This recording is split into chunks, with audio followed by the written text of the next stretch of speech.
It says, Paul is asking in 1 John chapter 3, verse 3, in the New King James Version, what is meant by deceptions of the last hour?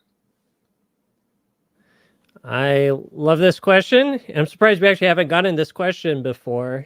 And it's a topic that we are very passionate about. We talk about all the time about how there's just so much deception these days. So, Paul, thank you for asking. And first off, I think if you looked at First John 3:3, I think you realize it doesn't talk about deceptions of the last hour. So I believe Paul was referring to First John chapter 2, starting at, let's say, verse 18. And he says, little children, it is the last hour. And as you have heard that the Antichrist is coming, even now many Antichrists have come, by which we know that it is the last hour. They went out from us, but they were not of us. For if they had been of us, they would have continued with us, but they went out that they might be manifest that none of them were of us. So in this doesn't quite necessarily give us enough context, but you can see here that John is talking about heresies that were already coming into the new Christian church. And you have to remember, by this time, John might be one of the last apostles alive. All the others may have been killed, and John was the last one. So he kind of was the last pillar for the Christian church, the last person who really, was discipled directly by Christ and then trying to lead that church. And he unfortunately is living long enough to just see these heresies, these false doctrines, these deceits working their way into the church. And he talks about how they were within us, and then they have come out of the church. We get, and he calls it the last hour. This is a term you're going to see often, which is a lot of the biblical writers had what's called imminent eschatological beliefs. Imminent eschatology. Basically, it's the belief that Jesus is coming back really, really, really soon. So they thought that, okay, now is the last hour. Like any moment, Jesus can come back. And so these teachings aren't necessarily applicable just to their time. We're going to see like the problems they had are problems we have today, very much so as well. For a bit more background, though, of what John is talking about, we can look at his other letter, 2 John 1:7. He says, for many deceivers have gone out into the world who do not confess Jesus Christ as coming in the flesh. This is a deceiver and an antichrist. So one of the heresies we see is people coming and saying, hey, Jesus didn't come in the flesh. And we see so many variants of this, actually, right? We see people who say, oh, Jesus was just a man. He really wasn't God. Or then you might have people who say Jesus was fully God, but he never became man. That's going to be more the heresy that John is dealing with here. And then all these others in between, and but the core message though is like, hey, there was Jesus was, the Gospel of John, right? He says in the beginning was the Word was God, and Word was with God. And then verse 14 says, and the Word became flesh and dwelt among us. So he had that first chapter there in John 1 perhaps to directly address some of these heresies that he was seeing in his own lifetime. And then it's this John who, or, we believe it's the same John. There could be multiple Johns, multiple Judes, all this, but we believe it's the same John. And we see in John, who wrote the book of Revelation, chapter 13, at verse 11, he starts talking about this. Well, at the beginning of verse 13, he talks about this beast that comes out of the sea. And then when we get to verse 11, he sees this other beast, this beast that comes out of the earth. And he looks like a lamb, but speaks like a dragon. And then he starts making this image of the first beast and then forces everybody to worship that beast. And it's written, it says, verse 14, and he deceived those who dwell on the earth by those signs which he was granted to do in the sight of the beast, telling those who dwell on the earth to make an image to the beast, who was wounded by the sword and lived. And if you really dig into Revelation, you see it's talking about false worship. Satan trying to distract people from the real God and trying to get them to bow down to an image, whatever it is, right? Uh, Not necessarily idolatry. There's so many different types of heresies that can come in and lead the church away. The greatest being, though, taking us away from God, God's character, his love, his law. These sorts of things that distract us from those are of the greatest threat. If we jump ahead to Timothy, this is Paul now writing 2 Timothy 3, 1-5. He says, but know this, that in the last days, so notice he's not saying last hour. Paul uses the term last days. He says, in these last days, perilous times will come, for men will be lovers of themselves, lovers of money, boasters, proud, blasphemers, disobedient to parents, unthankful, unholy, unloving, unforgiving, slanderers, without self-control, brutal, despisers of good, traitors. Just so much selfishness you see there. And he ends it with, but having a form of godliness, but denying its power.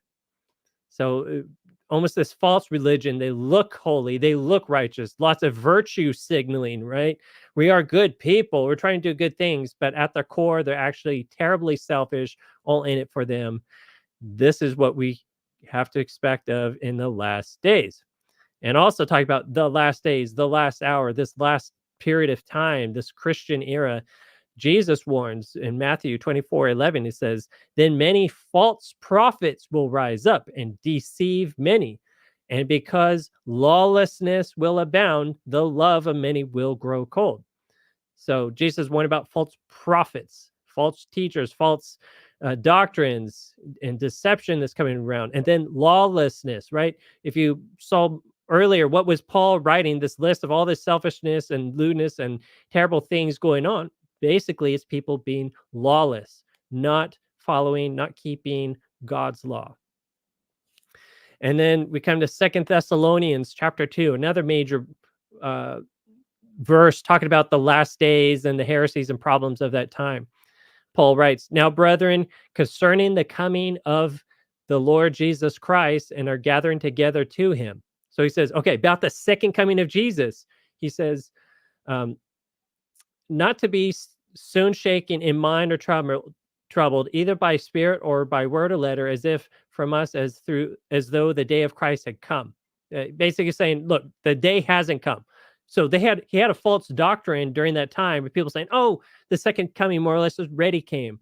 So don't be expecting Jesus to come again. It's here. The kingdom is ready to come.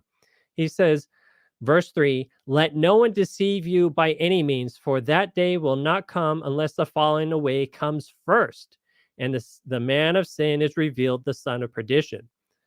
This falling away, quote unquote, that Paul's talking about, if you look at the Greek word, it's the Greek word apostasia. That's where we get apostasy from. So it has this notion of like you were good, you were like high up, you were in a good place, but then you fell away, you defected, you're now apostate, you're forsaking where you once were, and now you are in a sense rebelling. And this was exactly what John was speaking about, right? In his first two letters we're talking about, where you had people who were Christians, a part of that Christian church, and then now they are rebelling. They are causing problems. And this should be a big warning sign to us that the biggest threat at times to Christianity is not those who are outside the church. It is those who are within, those who claim to be Christian. We could wake up tomorrow and realize, oh no, actually the church we always grew up in and loved actually might be teaching these ancient heresies that we are being warned about now in the Bible. So, and how did Paul know that there's going to be this falling away? Where does this come from? Well, he got it from the same place actually that Jesus warned about a similar thing. Jesus warned in Matthew 24:15. He says, "Therefore, when you see the abomination of desolation spoken of by Daniel the prophet standing in the holy place, whoever reads this, let him understand." So Jesus was talking about this abomination of desolation, and he quotes Daniel. And he was warning about this time where the church is going to be trodden underfoot by actually someone who was within the church. Shocking enough. And this is what the whole prophecy of Daniel 8 is about God's church, God's law, God's teachings, the truths that are embodied in the sanctuary and the different elements of it, the altar, the laver, the tent, the things within the tent, all were symbols, and the festivals, all this stuff that, yes, were nailed to the cross, but the greater truth that these things represented continues to live on. So those things were warned about. And if we jump quickly to Daniel 8, he's talking about this power that emerges. And in verse 12, he says, Daniel writes, because of rebellion, the Lord's people and the daily sacrifice were given over to it, to this power that's trampling on everything. And Daniel writes, it prospered in everything it did, and truth was thrown to the ground. Does that sound familiar? Where we not just talk about how just everybody's warning about apostasies, about deceptions coming in, and this is what Daniel warned about. And Daniel, when we study it, Daniel tells us that this is going to continue until the coming of the Lord, that the God would be the one who would stop this beast and this horn in Daniel 8 that's causing these apostasies. And this is exactly what then Paul later on talks about in Thessalonians, that it will be destroyed. The lawless one would be destroyed at the coming of Jesus, at the second coming. So big takeaway here. Deceptions are everywhere. There's so many different types of deceptions. We should not close our eyes and think it's just one thing or another. It'd be people impersonating Christ, people saying, contesting different aspects and natures of Christ. Most importantly, I would say misrepresenting the character of Christ and trying to get abolish his law, or the other side, say it's all about the law, but missing the need for faith.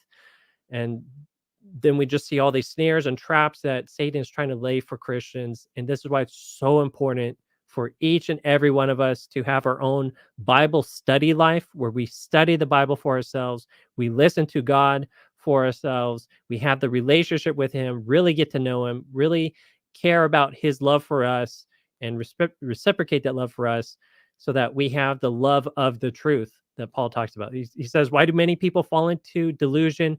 Because they have not love of the truth. So I pray for each and every one of you that you have the love of the truth, you have the love of God, and you are spending time with him, listening to him, and letting the Spirit guide you into that truth. Tina, anything you would like to add to this? I think that was actually very thorough. And I think it was really good because, like you're saying, there are so many different types of deceptions out there in the world. And so I appreciate that, you kind of went into depth, because there really are just the devil, when he makes a counterfeit, he doesn't stop at one. You know what I mean? Mm-hmm. So I think that's a really valid point in understanding the deceptions that are out there for sure.